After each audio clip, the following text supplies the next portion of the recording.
2024 was crazy. MAPPA dropped a really bad anime. We got our first, actually pretty consistently good manhwa adaptation. Chapter 167 of Chainsaw Man dropped and once again reminded me that I really do not want to watch or read that series because what the fuck? That's right, baby. We're getting super close to the end of the year, and you know what that means. It's time to take a look at all of the anime that dropped this year that I watched, tell you what I thought about them, and tell you what I think is the best one. In other words, the anime of the year. And we'll get into that in a sec, I promise, but before that, hi, my name is Bizaster, and welcome to or back to my YouTube channel. I hope you're doing well. If you're new here, not only do I make one of these videos at the end of almost every year, I also make all kinds of videos about anime, video games, and other shit, so if you want to see more, then please consider subscribing. But without any further ado, this was anime in 2024.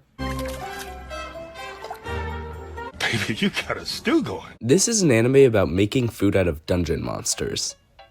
And somehow it is a million times better than Food Wars could ever hope to be. Delicious in Dungeon was, without a doubt, one of the strongest starts to a new year of anime in recent memory. I fell in love with it after episode fucking 1, and I would say that that was unexpected, but given how Studio Trigger made it, I definitely expected it. I cannot stress enough how good this show is, and no, it's not me being a Trigger dick rider. Well, not completely, and I actually have proof. This is not an original anime, it's based off of a manga by Ryoko Kui. Now, I may have never heard of this woman prior to the anime announcement, but after watching this series, one thing's for sure. She knows how to write an incredible goddamn series. It follows Laios, Marcel, and Chilchuk, 3 adventurers on the hunt for the Red Dragon, who swallowed Laios' sister Fallon. The situation is already pretty dire. They have to get to Fallon before she's digested, but it gets worse. These 3 are broke and hungry as fuck. Luckily, they end up running into Senshi, a fellow adventurer who teaches them a secret. Dungeon monsters can be made into food. It's partially a really fun and enjoyable show about lovable idiots making the weirdest possible food you can think of, yet somehow making it look incredible. Like, if holy water looked this fucking bomb in real life, I'd start going to church again. Oh, and it's also partially about disturbing and depressing shit happening to our characters. Like, shit gets serious later on. As the series progresses, you gradually learn more and more about the characters, the universe they live in, and the dungeon and its ecosystem as a whole. It's such an incredible world, and it's so fantastic to watch and see the world building happen. Everything about this show is just fucking lovely. The story, the characters, the world building, the music, and of course the animation.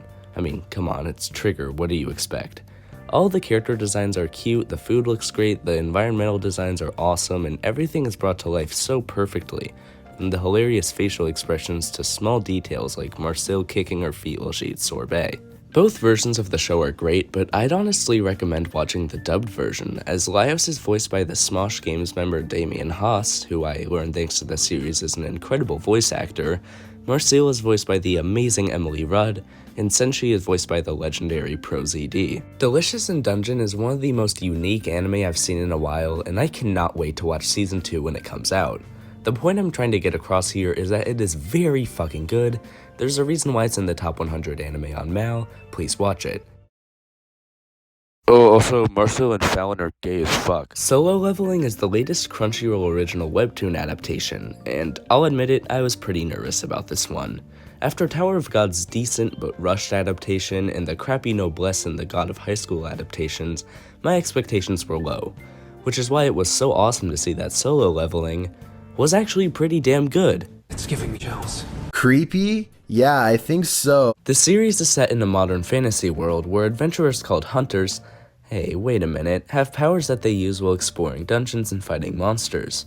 Our protagonist, Jin Woo-sung, is an E-rank hunter, meaning that he's kinda weak as shit. But one day, after a tragic incident in a dungeon that was supposed to be safe, Jin Woo finds out that not only did he survive, he also leveled up. So now, this dude is one powerful motherfucker. But if there's one thing that's well known about power, it's that it comes at a price. For the most part, the show is interesting and pretty damn good. Sure, the whole dungeon setting may not be the most original concept.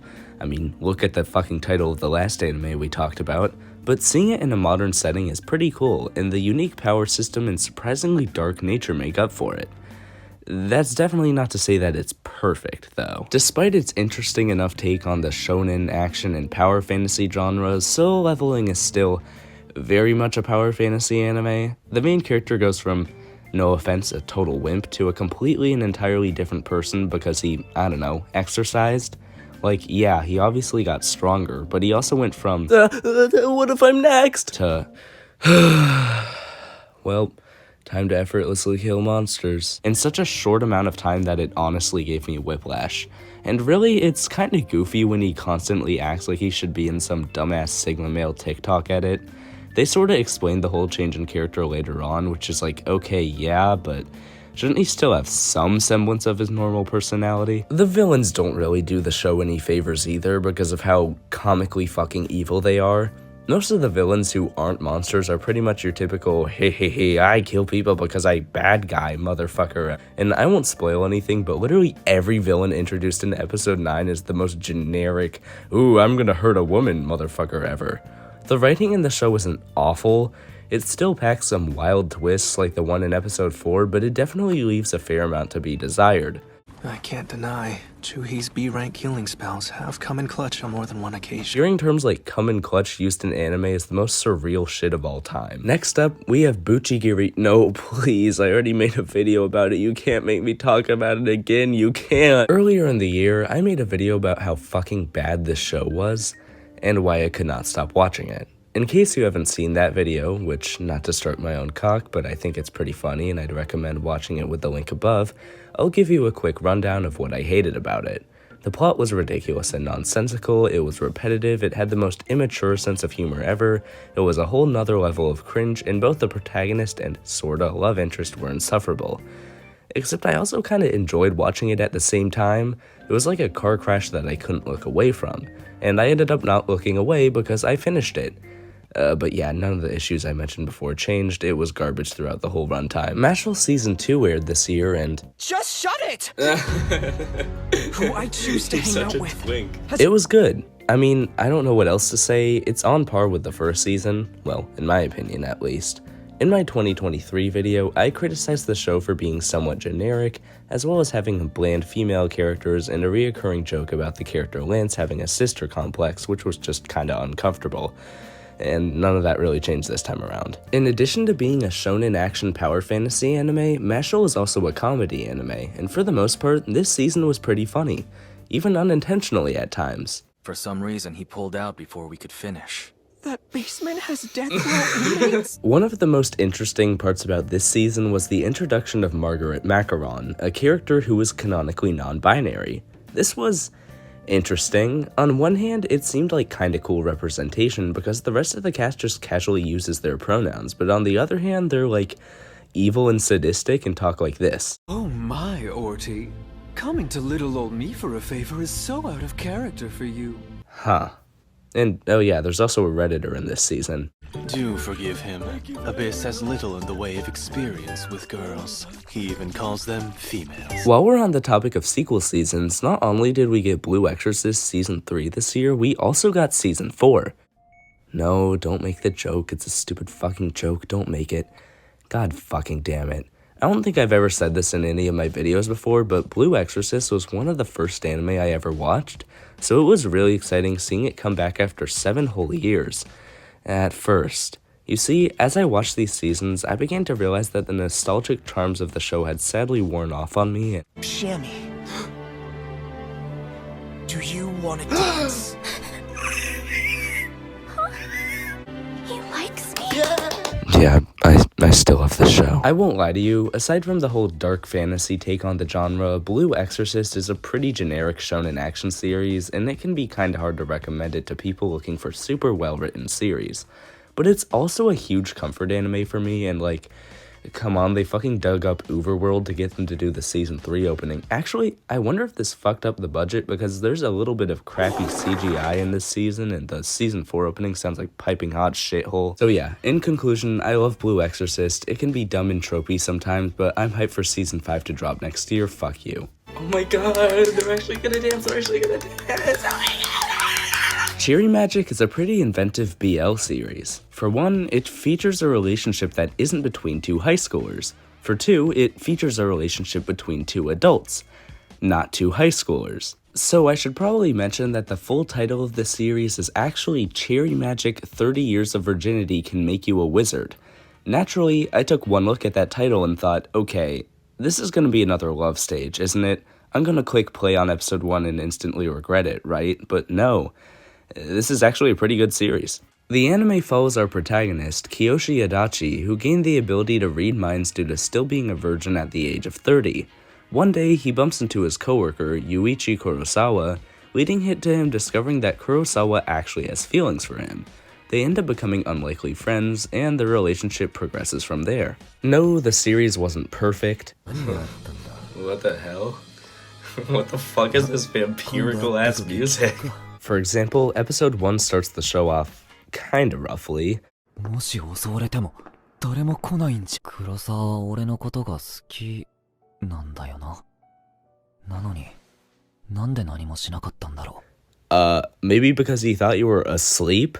But it's nothing too terrible, and from 2/3 of the way through the episode onwards, it's wholly enjoyable. Please ignore the goofy title. It may not be on the same level as shows like Given or Sasaki and Miyano. It's also sometimes a little less PG than those ones, But it's great. I guess the last thing I want to say about this anime is that the opening theme is pretty good, especially since it sounds like it says "hi gay" at the beginning. Hi, gay. Investigators say the injuries would suggest there were at least The dark side of organized crime? What is there, a bright side? Ninja Kamui was impressive. It was an anime about ninjas, mechs, FBI agents, a greedy and corrupt corporation, revenge and betrayal, and it somehow managed to be boring as fuck. The anime follows protagonist Joe Logan. I'm sorry, his name is literally one letter away from being Joe Rogan, so whenever his name got mentioned in the show, my brain kept picturing Joe Rogan as an anime protagonist. Like, this is the best name they could come up with. The anime follows Joe Logan, whose real name is Joe Higan, an ex-ninja who sets out for revenge against his former group after his family is targeted and killed. It started out pretty good. Yes, it was edgy to an eye-rolling extent, and the only gay character was a weirdo sex creep, but it was interesting and engaging enough. After episode 3, though, we had some okay, I guess, episodes, and then from the 8th episode to the final one, boring as fuck. There was not a single interesting conversation that occurred, every story beat ranged from not entertaining to just plain ridiculous, and the over-reliance on plot twists was just genuinely painful. There's this community of users on the dark web. Do they think that the dark web is just a site called Dark Web? Like, you want to search something and your options are like Google, Bing, Dark Web, and Internet Explorer? The Unwanted Undead adventurer had a really interesting premise. Instead of a guy dying and becoming the protagonist in a generic fantasy world, a guy in a generic fantasy world dies and comes back as a fucking skeleton. This anime doesn't have that overpowered reincarnation bullshit. This dude is reborn as fucking bones. And it's so cool seeing how it plays out. He's like, okay, I'm a skeleton. But if I use what little abilities I have to fight other weak monsters and gain mana, I can turn into a ghoul. So then you think, okay, he's gonna do the same thing till he becomes a human again, right? Nope. He disguises himself and goes back out into the world and figures shit out from there. It's impossible to predict anything this guy will do. He takes on jobs and solves mysteries, and it's really cool to see it all. The series wasn't perfect, though. It doesn't have much to offer in terms of art, music, and animation. The characters all live in an anime fantasy world that you've seen 5 billion times before, and the character designs aren't the most unique either. There's also some goofy fucking CGI, and I won't spoil anything, but a small yet significant amount of the cool mysteries I mentioned earlier are resolved kinda stupidly. Some of the smaller story beats in the show are a little stupid too. I won't spoil any of the huge ones, but a perfect example of what I'm talking about happens when the main character is in disguise and applying to become an adventurer. He can't have his true identity get discovered since he's currently a ghoul, so instead of registering with his actual name, Rent Fina, he tells them that his name is Rent Vivi. Yeah, good one, dipshit, that'll keep them off your trail for sure. The only other real complaint I have is that the opening theme sounds like it was sung by a robot on helium. Like, I'm sorry, who gave this the okay? What is this menacing aura? Set in an enchanting modern setting where magic and monsters coexist, The Witch and the Beast poses a unique solution to being cursed by a witch. Homosexuality. The Witch and the Beast is like if you took Black Lagoon, changed the setting to... I actually have no fucking clue where the show takes place, let me look it up. Okay, I'm just gonna say London and replaced guns with magic. Our two protagonists are Guido, and Ashoff, who is somehow gayer than Guido despite the fact that she literally kisses people of the same sex. You wound me, Guido. Koneko-chan, you wound me. These two work for the Order of Magical Resonance and are tasked with dealing with a variety of magic-related issues. One of the best aspects of the series is the unique world it's set in. It takes place in a modern, somewhat gothic-looking society where monsters and witches are commonplace, and magic is used. And the way this world works as a result of that is incredible too. For example, the Order helps humans deal with magical incidents, and the police force hires mages. The show takes advantage of the information it gives us in a variety of cool ways. For example, take a look at this clip. This mage officer reaches a hand behind her back to start casting a spell, in the same way a normal officer would reach for a gun. It's so creative. I really like the dynamic between the two main characters. They're total opposites, with Guido being brash, foul-mouthed, and violent, and Ashoff being chill, down-to-earth, and level-headed, often leading to them butting heads. It allows for a lot of cool banter. Like I said, this show has so many things going for it. Great characters, an interesting story and world, intriguing mysteries, which is why it's so unfortunate that the author can't seem to write a villain who isn't 4.5 bricks wearing a Halloween costume. The mysteries are so cool, but the villains of each arc always end up being irredeemably evil in a forced way at best, or so stupid and unclear in their motivations that they make the other characters act stupid. There were some other flaws too. For one, the pacing was whack as fuck. Episodes 4 and 5 completely fuck off from the rest of the plot for no reason, focusing on a completely different cast of characters you never come back to. And the final episode, episode 12, ends off at a really random point.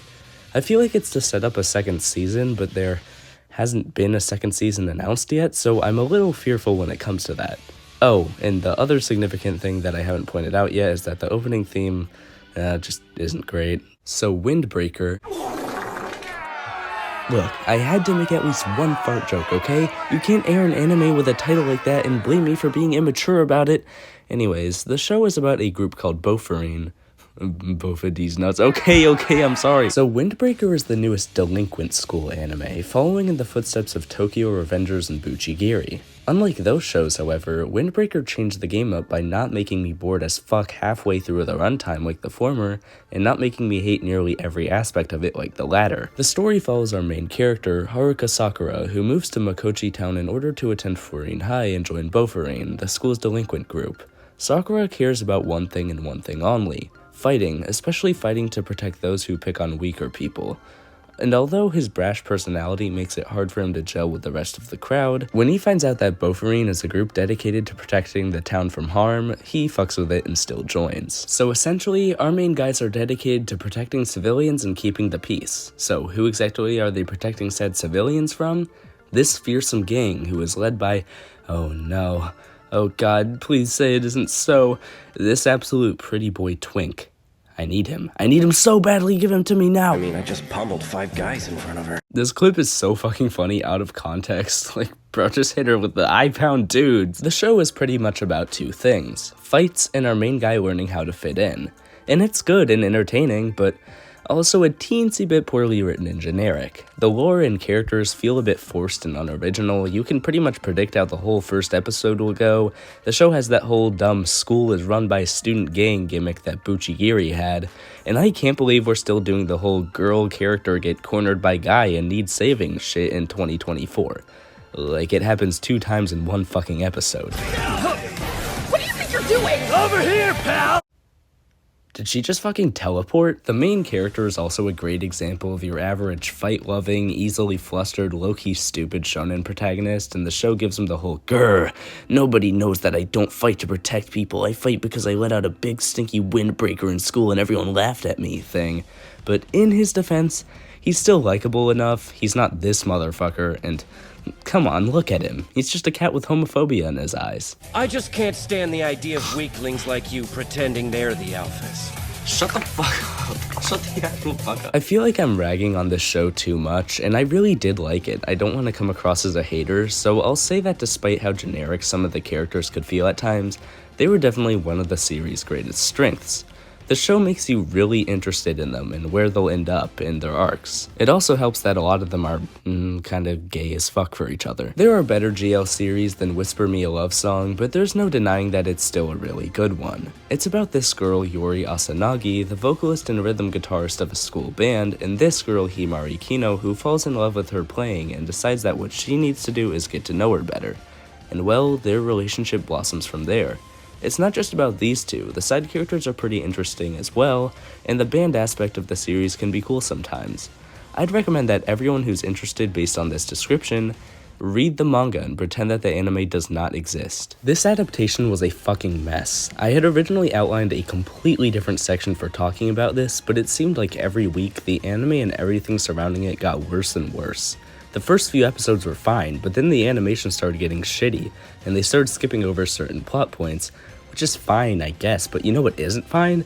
Abusing your employees. Yeah, that's right, it turns out that behind the scenes there was some Studio Mappa type behavior going on. Alright, here's the part where I'll tell you to skip to the timestamp on screen if you don't want to listen to me rant about how garbage this anime is. This series of very unfortunate events started in November of last year, when the series was delayed from January to April because the original director fucking left.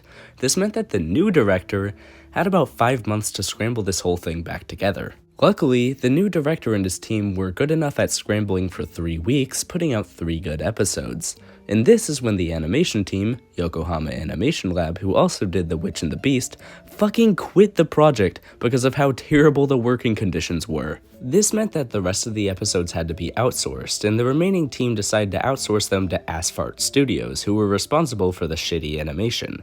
But you know what? Despite all this crazy shit, the adaptation was still salvageable. There was a weirdly long gap between episode 8 and 9, but episode 10 seemed to get everything back on track. Oh. Hey, well, I guess we'll just have to wait.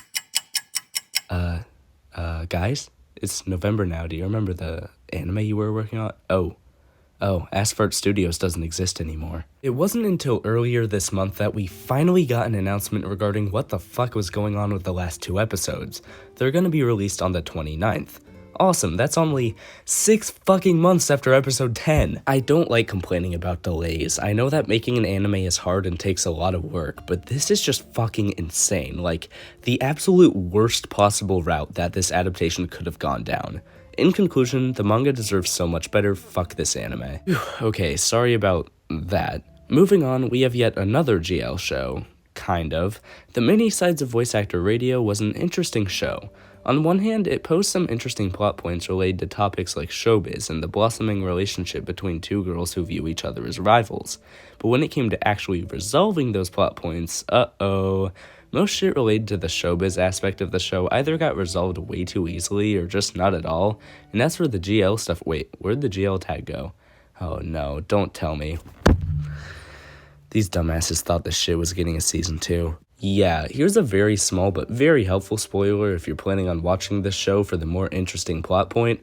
The girls do not, in fact, get together by the end. They apparently do at some point in the manga, we just won't see that shit happen. Who knows, maybe at some point I'll eat my words, and I gladly will, because you know what? Even if this show was mid, I'd be glad to see more of it.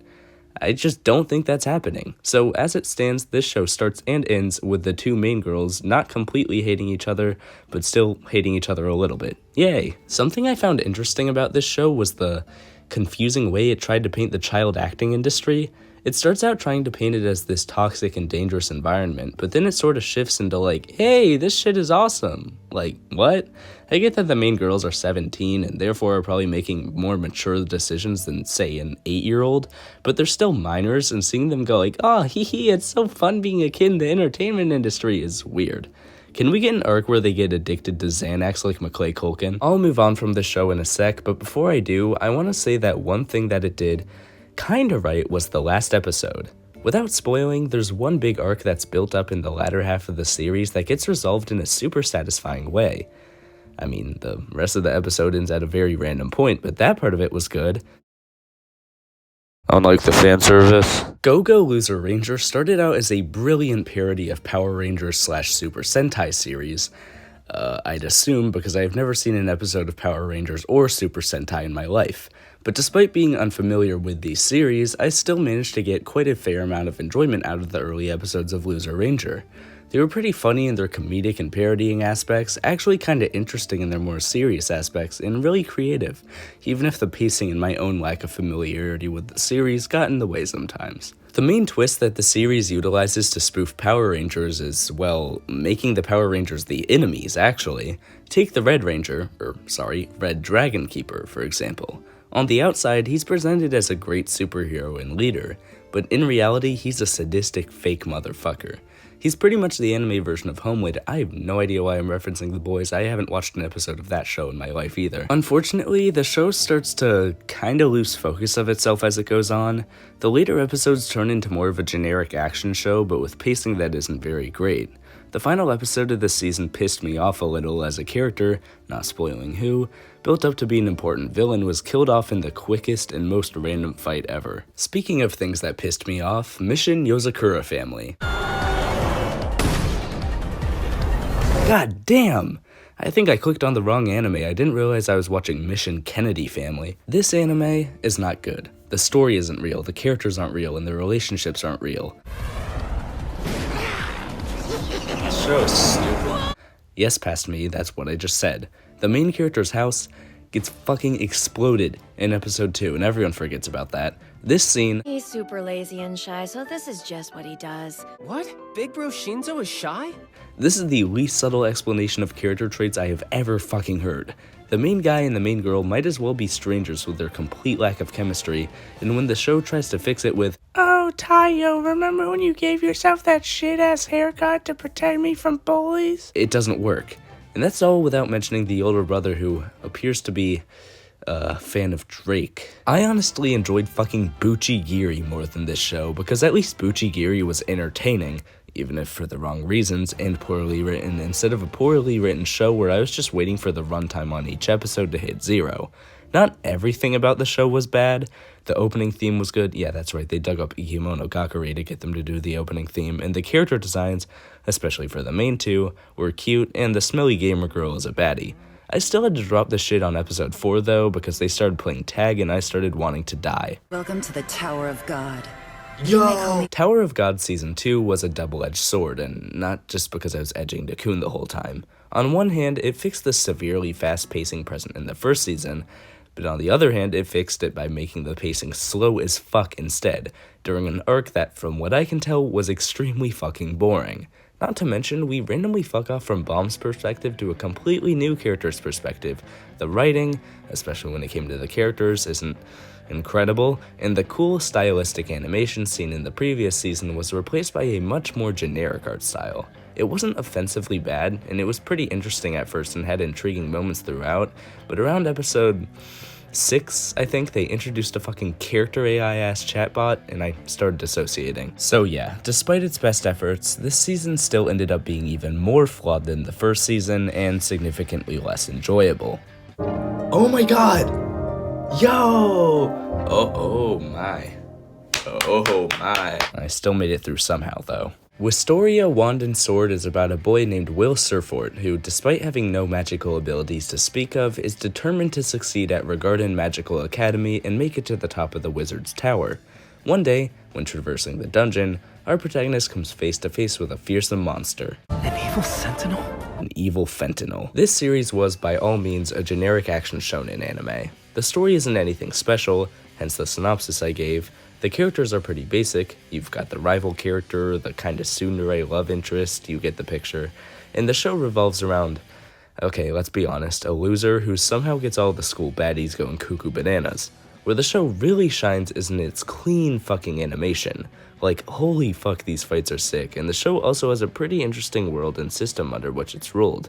The opening theme's also a banger, and the show can get low-key fucked up at times. The only other problem I had with the show was that it doesn't do the whole main guy is powerless dynamic very well. He'll spend a minute going, I have no magical abilities, I'm a weak woza, and then we'll carve through 8 monsters 2 seconds later. Make up your mind, author. Hey, what other works does this guy have under his belt anyway? What the fuck? What if I was the main character? I would beat this guy up. Makeine Too Many Losing Heroines was easily the most overrated anime I watched this season.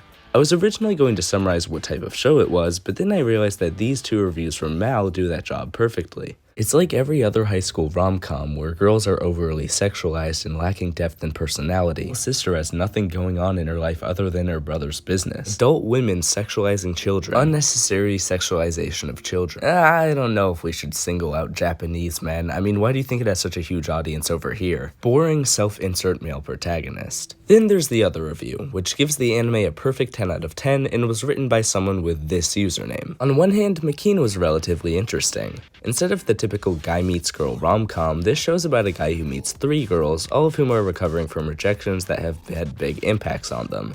I'll admit that I was kinda intrigued to see where these plotlines went, but on the other hand, that's pretty much all the show was. There's kind of a setup for a romance between the main guy and the blue-haired girl, but nothing ever comes out of it, and aside from that, it was just rejections.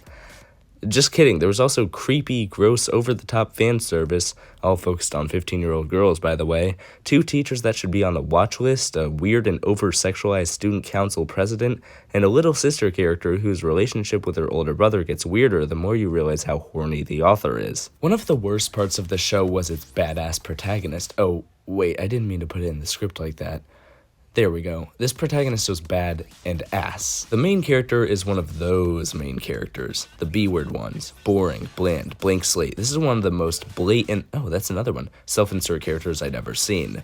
His design is generic as fuck. His only 2 personality traits are having water fountains as a special interest. Water from this faucet is the best one. This one tastes like lead poisoning. And wanting his life to be like rom-com novels, the latter of which, let's be honest, is probably how watchers using him as a self-insert feel anyways, and he's surrounded by a bunch of girls, the dream for people using him as a self-insert. I hate this dude. If the series had a different protagonist, then maybe it would be good. The only things keeping this series in the mid territory instead of dropping it down to the bad territory are the character arcs of the girls, like I said earlier, and the animation. This shit is fucking good. Who animated this show again? Huh, when the fuck did A1 Pictures get good at animation? The character designs are unique, barring some, the environments are beautiful and vibrant, and the rest of the show is nowhere near as good as it. The opening's pretty good though. It was around this point that I started losing my mind. I'd enjoyed lots of anime this year, but with nearly every one I watched and wrote about, I came to the realization that the flaws I took note of were all beginning to sound the same. Too generic, subpar writing, this one couldn't tell what it wanted to be about. This was fucking me up, guys. Did I still enjoy anime? Did I need to take another break from making this series? Oh, never mind, I just need to watch Dandadan. Dandadan is good. Like, really fucking good. It has an extremely unique plot, cool characters with a great dynamic, and some of the dopest animation ever, courtesy of Science Saru. Yeah, that's right, baby, we got an Incredible Trigger anime and an Incredible Science Saru anime in the same fucking year. This is like my wet fucking dream.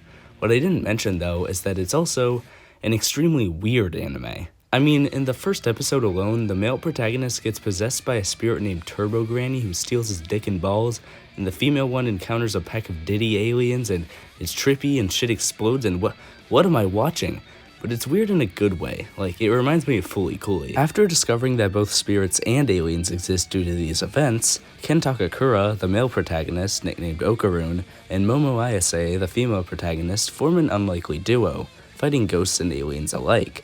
And like I said earlier, their dynamic is really fun, and it becomes even more fun when the two begin to develop feelings for each other. Okarun's timid, nerdy, and kinda awkward, and although Momo's type of guy is a character like my new character, a chill guy who low-key doesn't give a fuck, she can't help but fall for him. And Okarun feels like he doesn't deserve her, but he can't help falling for her as well. It's so sweet, and I can't wait to see where their relationship goes. Pow! The fights in the show are addicting. They're unique in every goddamn episode. They're animated so incredibly well.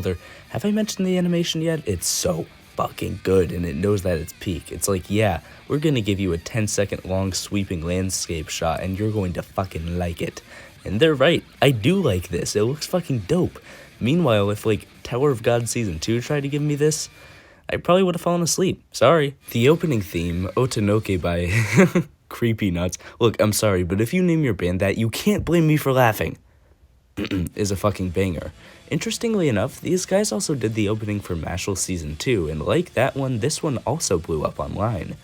The difference between the two songs, however, is that I like this one, but Could not stand the MASHLE one. I'm sorry, please don't kill me. I honestly like the ending theme, Taidada by Zutomayo, even more than the opening theme, even if it was whiplash whenever it played after the more emotional and serious final moments. Oh yeah, this show can get pretty fucking devastating. I mean, last month I made an entire video about how badly one episode fucked me up, which you can check out with the link above. Dandadan has so much going for it. Unique and wonderful stories to tell, great characters, and even greater animation and fights. Why am I mentioning all of this again? To lead into talking about how fucking annoying the fan service is.